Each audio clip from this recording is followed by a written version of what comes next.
ရန်ကုန်တိုင်းမြောက်ကလာပါမြို့နယ်ရွှေပေါက်ကံမြို့သစ်12ရပ်ကွက်ပကံလမ်းမကြီး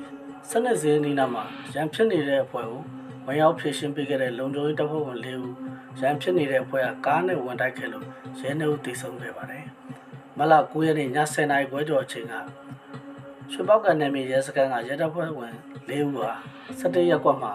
အဲဇင်းစစ်ဆေးပြီးပကံလမ်းမကြီးတိုင်းဆိုင်ကယ်များနဲ့ကင်းလှည့်ပြီးအပြန်မှာ12ဈေးထိပ်ရောက်မှာအမည်မသိလူ10ဦးကဒုတ်တွေထားလိုက်နေရန်ဖြစ်နေတာကိုတွေ့ခဲ့ပါတယ်။ရန်ဖြစ်တဲ့နေရာကိုတွေ့ရှိခဲ့တဲ့အတွက်ဝင်ရောက်ဖြည့်ရှင်းပေးခဲ့ပြီးစေးသာယူဖို့နဲ့ရဲစခန်းသွားအောင်ပြောနေစမှာပဲရန်ဖြစ်သူများတဲ့ကရွှေပေါက်ကံမြို့သစ်14ရပ်ကွက်မှာနေထိုင်တဲ့အသက်34နှစ်အရွယ်မြတ်ကိုဆိုသူက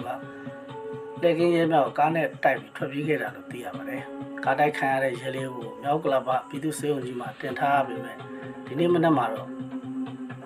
ရဲနှုတ်တိစုံသွားတယ်လို့သိရပါတယ်။ကားနဲ့တိုက်ခဲ့တဲ့မြက်ကိုတော့ဖမ်းဆီးရမိထားခြင်းရှိမရှိမသိရသေးပေမဲ့အမှုဖွဲ့စစ်ဆေးနိုင်ဖို့တော့လှုံ့ဆော်နေကြတယ်လို့သိရပါတယ်။